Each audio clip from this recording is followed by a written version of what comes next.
Going once, going twice. Sold. Yeah, in fact, this week during our coaching call, when we talked with our coaching students, we went over some mobile homes that were auctions that were taking place in Illinois that were using this same strategy. So there is a ton of opportunity in buying these type of properties. A couple of things to remember: we're buying personal property, not real property.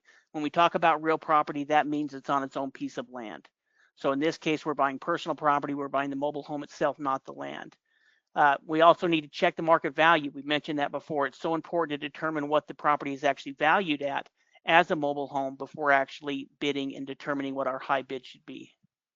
Yeah, and obviously this is something we'd want to know. We'd want to check the rental market in an area because this is very dependent. Well, if you're planning on renting it out, obviously, as we've seen, you could turn around and just sell one of these properties outright, which lots of people are selling them. You'll see other properties for sale, in the area, and you can find comps. Like we said, it's one of the nice things is that finding comps is pretty easy to do when you're dealing with, with mobile homes.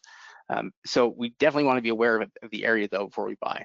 So if we're going to look into a market, we want to see, just how much stuff is on the market currently, how much stuff is moving. That will give us a pretty good idea of what we could do there. But we also want to know how much we'd be looking at here for fees and what rules there may be, that we would need to be concerned about. Is there some kind of a rule that prevents us from, from renting it out to somebody else other than us?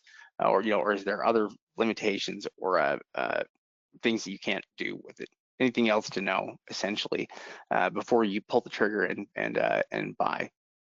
Yeah, I mean, really, like any type of tax sale investment, we need to do our due diligence beforehand. It's so important that we don't make mistakes. Even though there's a huge amount of opportunity to make money in tax sales, you can also make mistakes.